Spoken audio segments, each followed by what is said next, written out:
Study IQ IAS, अब तैयारी हुई अफोर्डेबल। तो ये तो हम जानते हैं कि टूरिज्म किसी भी देश की इकोनॉमी का कितना अहम हिस्सा होता है। बहुत से देशों की इकोनॉमी काफी हद तक टूरिज्म इंडस्ट्री पर ही निर्भर होती है। इसका सबसे सिग्निफिकेंट एग्जांपल हमें कोविड-19 पैंडेमिक के दौरान देखने को मिला।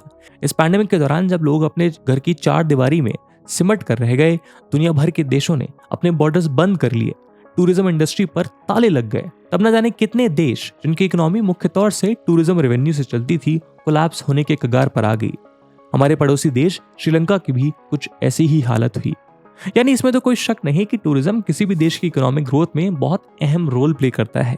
ये सीधे तौर पर उस देश के बहुत से क्रिटिकल इकोनॉमिक सेक्टर्स को बूस्ट करता है। यही कारण है कि फर्टिलाइजर्स और केमिकल्स के बाद टूरिज्म दुनिया की थर्ड लार्जेस्ट एक्सपोर्ट इंडस्ट्री बन चुकी है। लेकिन यहाँ हमें इस बात पर भी गौर करने की जरूरत है कि टूरिज्म केवल इकोनॉमिक ग्रोथ एक्सपोर्ट नहीं करता, बल्कि एक ग्लोबल लेवल पर एक देश के इन्फ्लुएंस को एक्सपैंड करने में भी मदद करता है। दूसरे शब्दों में कहें तो टूरिज्म एक बेहद स्ट्रॉन्ग सॉफ्ट पावर का टूल है और इसी का इस्तेमाल करके आज बहुत से देश अपने ग्लोबल एक्सेप्टेंस को इम्प्रूव करते हैं। आपको जानकर हैरानी होगी कि चाइना के केस में भी कुछ ऐसा ही हुआ है।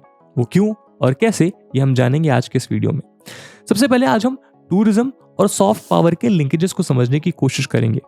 उसके बाद हम देखेंगे कि किस तरह चाइना ने अपने टूरिस्ट के थ्रू अपनी सॉफ्ट पावर को एनहांस किया, और अंत में हम जानेंगे कि कैसे इंडिया इस मार्केट में अपने अनटैप्ड पोटेंशियल को रियलाइज कर सकता है। तो आइए इस डिस्कशन को शुरू करते हैं। दोस्तों, यूपीएससी की तैयारी करने के लिए आपको बहुत सारे ऑनलाइन बैचेस मिलेंगे, पर आखिरकार क्यों स्टडी IQ का UPSC prelims to interview live batch उसमें से बेस्ट है? दोस्तों, इन बैचेस में आपको 1000+ आवर्स का लाइव कंटेंट डिलीवर किया जाएगा। आपकी तैयारी को पिन पॉइंट फोकस रखने के लिए क्रिस्प नोट्स दिए जाएंगे। किसी भी समय आपके डाउट्स को क्लियर करने के लिए 1-to-1 मेंटोरशिप का फीचर भी आपके पास रहेगा। प्रीलिम्स के लिए प्रैक्टिस क्वेश्चंस, मेंस के आंसर राइटिंग प्रैक्टिस, और उसके बाद जो भी स्टूडेंट्स प्रीलिम्स 2024 क्लियर करेंगे उन्हें स्टडी IQ कैंपस में बुलाकर अगले 4 महीनों के लिए मेंस रेसिडेंशियल प्रोग्राम के अंडर रिगरस प्रिपरेशन कराई जाएगी बिना किसी एडिशनल कॉस्ट के। और दोस्तों, ये सब कुछ आपको मिलेगा मात्र और मात्र 29,999 के सुपर डिस्काउंटेड प्राइस पे, अगर आप AG live coupon code use करते हैं। दोस्तों, 11 अगस्त को स्टडी IQ के prelims to interview batches English और हिंदी लैंग्वेज में लॉन्च होने जा रहे हैं। इन बैचेस में क्लासेस की टाइमिंग मॉर्निंग 8 AM रहेगी। तो आप भी AG live coupon code use करिए और पूरे देश के यूपीएससी एस्पिरेंट्स के साथ कहिए कि अब तैयारी हुई अफोर्डेबल स्टडी IQ के साथ। इन बैचेस से रिलेटेड सभी इंपॉर्टेंट लिंक्स आपको डिस्क्रिप्शन और पिन्ड कमेंट में मिल जाएंगी। दोस्तों, सबसे पहले ये समझने की कोशिश करते हैं कि टूरिज्म किस तरह एक सॉफ्ट पावर के टूल के रूप में काम करता है। दोस्तों, पावर एक ऐसा टूल है जिसके जरिए हम अपने इंटरेस्ट के मुताबिक किसी दूसरे के बिहेवियर को चेंज कर पाते हैं। जियोपॉलिटिक्स में अपने नेशनल इंटरेस्ट के मुताबिक आउटकम्स पाने के लिए देश इस पावर को 3 तरीकों से यूज करते हैं, जिसमें पहले 2 टूल्स को हम अक्सर कैरेट एंड स्टिक का नाम दे देते हैं। कभी ये देश कैरेट यानी कैश और काइंड का लालच देकर अपने मुकाम को हासिल करने की कोशिश करते हैं, तो कभी वो स्टिक्स यानी थ्रेड्स और एग्रेशन के जरिए अपनी बात मनवाते हैं। इन दोनों ही टूल्स को हार्ड पावर में गिना जाता है। इतिहास में जियोपॉलिटिक्स में काफी लंबे समय से हार्ड पावर का इस्तेमाल होता रहा है। अपनी मिलिट्री माइट का इस्तेमाल करके बड़े बड़े देश उनसे छोटे और कमजोर देशों को कंट्रोल किया करते थे। लेकिन बदलते समय के साथ दुनिया भर में हो रहे फंडामेंटल शिफ्ट्स इस हार्ड पावर के एक्सेसिव यूज को चैलेंज करने लगे। उदाहरण के तौर पर 19वीं सेंचुरी की सबसे बड़ी कॉलोनियल पावर ब्रिटेन एक समय पर आकर अपनी हार्ड पावर को इस्तेमाल नहीं कर पाई। उसको अपनी सभी कॉलोनीज को आजाद करना पड़ा। हार्ड पावर की कमजोरी को हार्वर्ड यूनिवर्सिटी में IR के जाने माने प्रोफेसर जोसेफ नाई ने पहले ही भांप लिया था, और उन्हीं के एफर्ट्स के बदौलत 1990s में हमारा तीसरा टूल यानी कि सॉफ्ट पावर जैसा इंटरेस्टिंग कॉन्सेप्ट दुनिया के सामने आया। सॉफ्ट पावर का मतलब है पावर ऑफ अट्रैक्शन या फिर power of persuasion. Soft power के जरिए एक देश किसी को डराने या प्रेशराइज करने के बजाय उसको अपने कल्चर, पॉलिटिकल वैल्यूज या फिर फॉरेन पॉलिसी से अट्रैक्ट करता है। जिस देश में ये तीनों कंपोनेंट सबसे स्ट्रांग होंगे, उस देश की सॉफ्ट पावर भी उतनी ही स्ट्रांग होगी। साधारण शब्दों में कहें तो किसी देश को पूरी दुनिया किस नजरों से देखती है, वो उसकी सॉफ्ट पावर को दर्शाता है। अब सॉफ्ट पावर के इस फील्ड में टूरिज्म एक बहुत अहम कंपोनेंट बन जाता है। टूरिज्म एक ऐसा व्हीकल है जिसके जरिए आप अपनी स्टोरी दुनिया के सामने एक स्ट्रक्चर्ड वे में प्रेजेंट कर सकते हैं, या फिर उसको एक स्ट्रक्चर्ड वे में एक्सपोर्ट करते हैं। यानी टूरिज्म सॉफ्ट पावर को प्रमोट करने का एक अहम टूल बन जाता है। किसी भी देश की सॉफ्ट पावर पर टूरिज्म का इम्पैक्ट दो तरीकों से ऑब्जर्व किया जाता है। पहला सेंडिंग कंट्रीज के ऊपर और दूसरा रिसीविंग कंट्रीज के ऊपर। इनबाउंड टूरिज्म रिसीविंग कंट्री की सॉफ्ट पावर को दर्शाता है, जबकि आउटबाउंड टूरिज्म सेंडिंग कंट्री यानी कि जहां से टूरिस्ट जा रहे हैं उसकी सॉफ्ट पावर को प्रमोट करने का जरिया बन जाता है। इसीलिए टूरिज्म सेक्टर में डिसीजन मेकर का प्रायोरिटी टास्क होता है कि वो अपनी कंट्री की एक ऐसी अट्रैक्टिव इमेज प्रोजेक्ट करे जिससे वो ग्लोबल टूरिज्म मार्केट में एक अट्रैक्टिव टूरिस्ट डेस्टिनेशन बनकर उभर पाए। साथ ही एक वेल डिजाइंड इमेज उस डेस्टिनेशन के नेगेटिव इंप्रेशंस को काउंटरएक्ट करने के लिए भी पावरफुल कार्ड बन जाता है।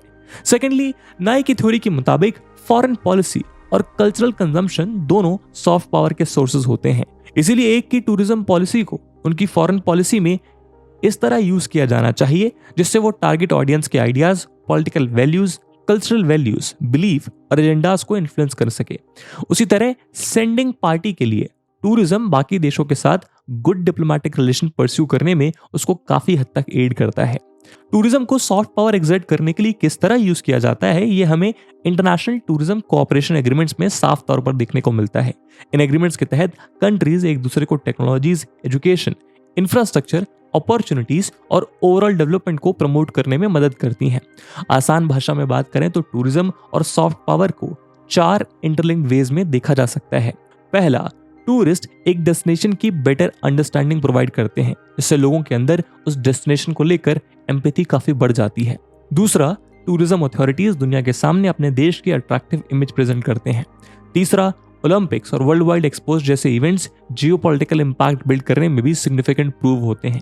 ये इवेंट्स टूरिज्म को अट्रैक्ट करने के साथ साथ उस डेस्टिनेशन के रियल पोटेंशियल और कैपेबिलिटीज को एग्जिबिट करता है।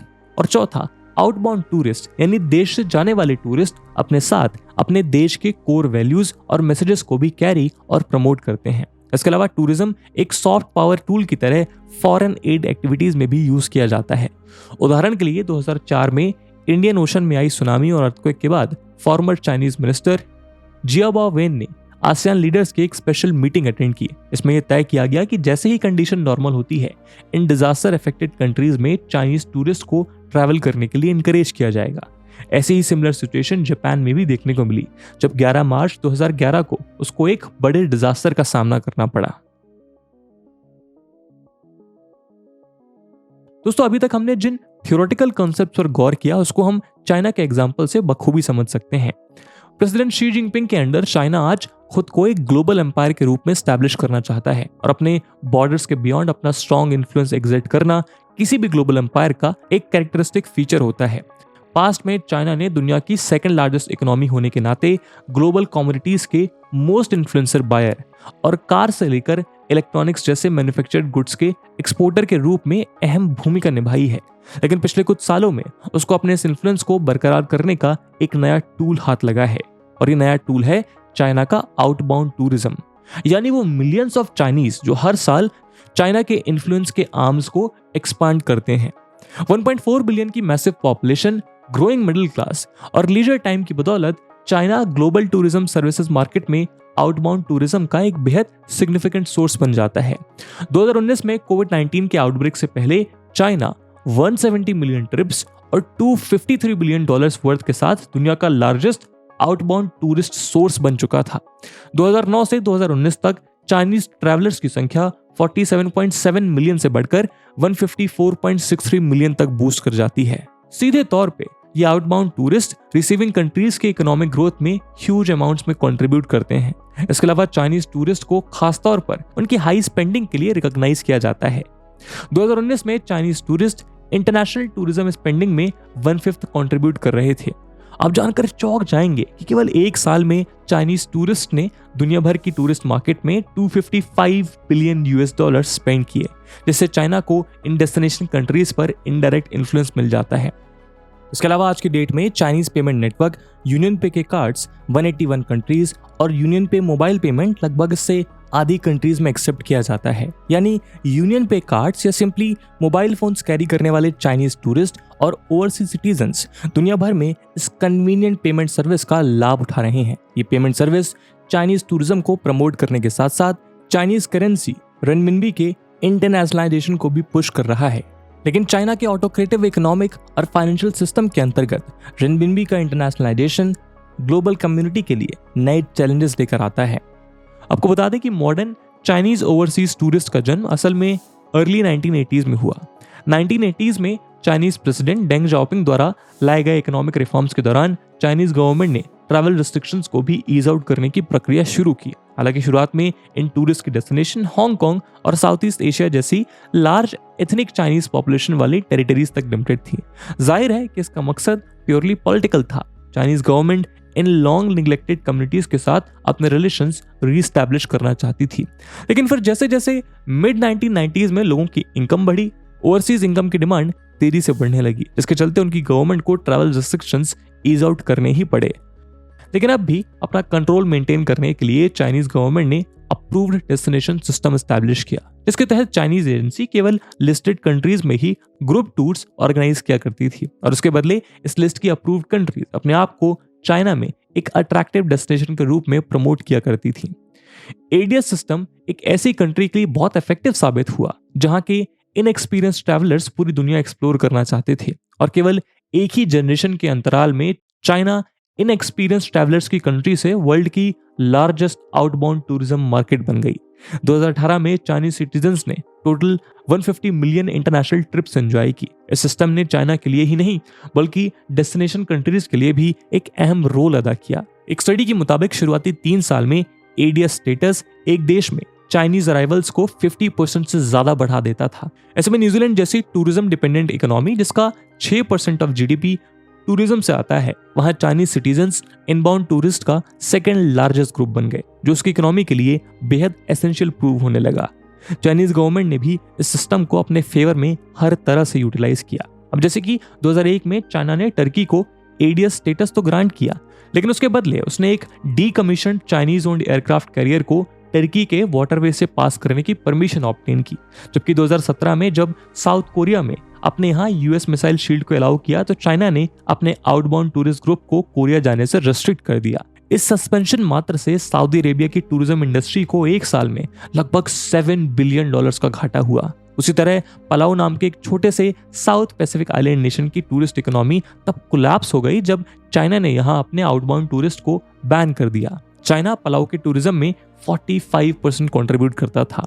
ऐसा इसलिए क्योंकि पलाऊ ताइवान का डिप्लोमेटिक रिकॉग्निशन ड्रॉप करके मेनलैंड चाइना को रिकॉग्नाइज नहीं कर रहा था। इसके अलावा 2019 में मलेशिया के जीडीपी में 5.7% टूरिज्म सेक्टर ने कंट्रीब्यूट किया, जिसमें से 17.8% केवल चाइनीज टूरिस्ट कंट्रीब्यूट कर रहे थे। उसी तरह थाईलैंड की जीडीपी का 11.4% टूरिज्म से जनरेट हुआ, जिसमें 28% केवल चाइनीज टूरिस्ट ने कंट्रीब्यूट किया। तब आप देख सकते हैं कि किस तरह चाइनीज टूरिस्ट ग्लोबल इकोनॉमीज में एक ड्राइविंग फोर्स की भूमिका निभाते आए हैं।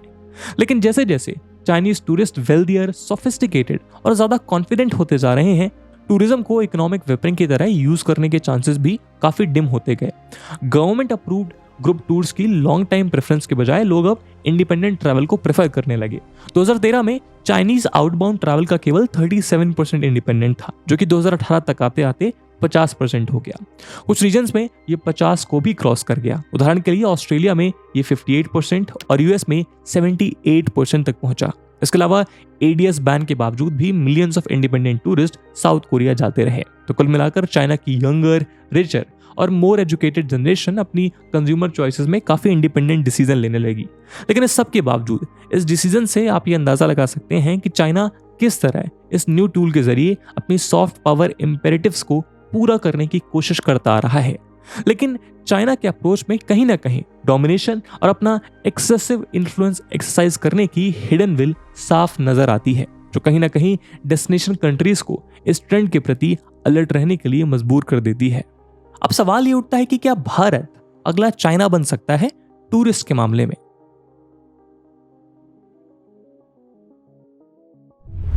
तो दोस्तों देखिए, फिलहाल के लिए इंडिया में आउटबाउंड टूरिस्ट का नंबर चाइना के कंपैरिजन में काफी कम है। लेकिन ऐसे में इंडिया अपनी गुडविल और ग्लोबली इनहैंस्ड वैल्यू के जरिए इस गैप को फुलफिल कर सकता है। इंडिया के केस में योगा, आयुर्वेद, ताजमहल, हमारी रिच डाइवर्स कल्चर और मल्टीकल्चरलिज्म, प्लूरलिज्म और वसुधैव कुटुंबकम जैसी वैल्यूज मुख्य तौर पर हमारी सॉफ्ट पावर स्ट्रेटजी का अहम पिलर रही हैं और काफी लंबे समय से ये इंडिया के इन्फ्लुएंस को ग्लोबल स्टेज पर बखूबी रिप्रेजेंट करती आई हैं।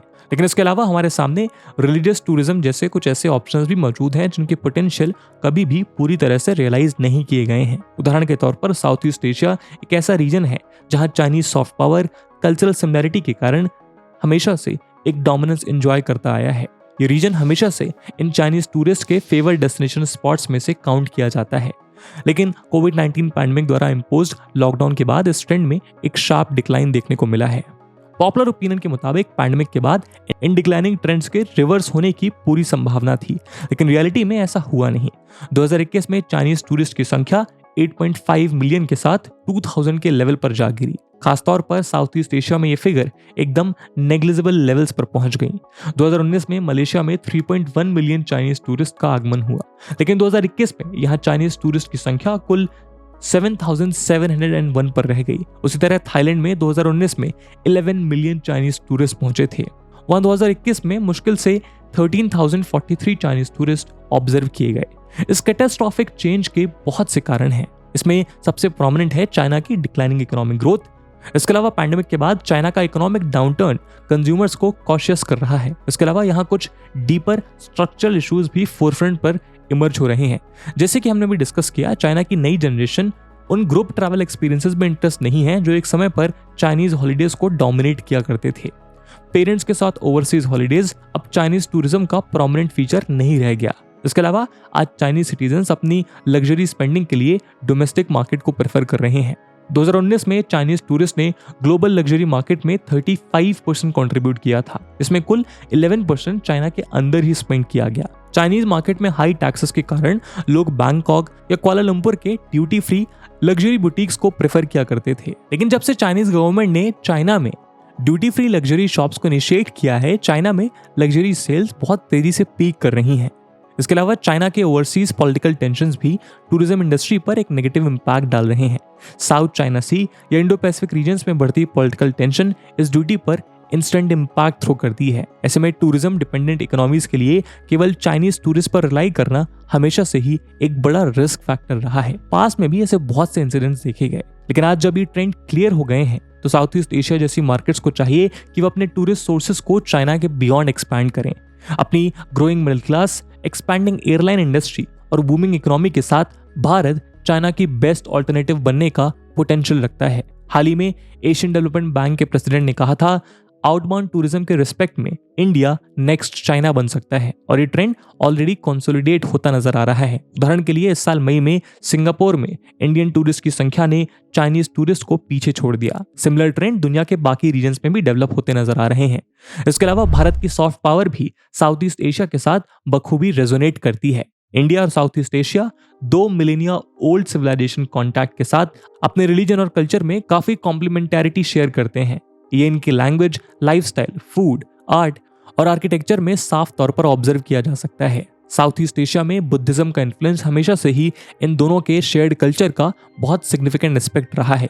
आज के दौर में भी इंडिया और आसियान के रिलेशंस स्ट्रैटेजिक और इकोनॉमिक सिग्निफिकेंस के बहुत से फील्ड्स में स्ट्रेंथन हुए हैं। भारत की एक्ट ईस्ट पॉलिसी इंडिया और एशिया पैसिफिक रीजन के डीपर एंगेजमेंट के लिए इकोनॉमिक, पॉलिटिकल, स्ट्रैटेजिक और कल्चरल एवेन्यूज को प्रमोट करती है। ऐसे में इस रीजन में रिलीजियस टूरिज्म इंडिया के सॉफ्ट पावर प्रमोशन का एक अहम टूल साबित हो सकता है।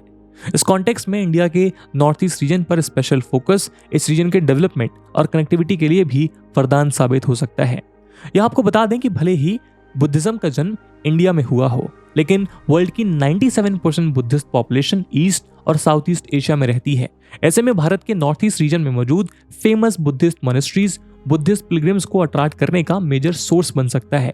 कल्चरल सिमिलैरिटीज के साथ साथ रीजन के डाइवर्स फ्लोरा और फौना, अट्रैक्टिव सीनिक स्पोर्ट्स और रिच कल्चर इस रीजन को इंडिया का एक मेजर टूरिस्ट हॉटस्पॉट बनाने में मदद कर सकती हैं, जो इंडिया के ओवरऑल डेवलपमेंट और सॉफ्ट पावर प्रमोशन के साथ साथ नॉर्थ ईस्ट और इंडो पैसिफिक में चाइना के हेजेमोनिक मैन्यूवर्स को काउंटर करने में भी मददगार साबित होगी। और इसी उम्मीद के साथ दोस्तों कि भारत के टूरिस्ट दुनिया भर में जाके भारत का कल्चर प्रमोट करेंगे और बाकी देशों के टूरिस्ट भारत आकर भारत की सीनिक ब्यूटी, कल्चर और भारत के सोल को समझ पाएंगे। आज के वीडियो को हम यहीं विराम करते हैं। आई होप आपको वीडियो पसंद आई होगी, और अगर पसंद आई है तो अपने दोस्तों के साथ शेयर करना मत भूलिएगा। मिलते हैं अगले वीडियो में, तब तक के लिए जय हिंद, जय भारत। स्टडी IQ IAS, अब तैयारी हुई अफोर्डेबल।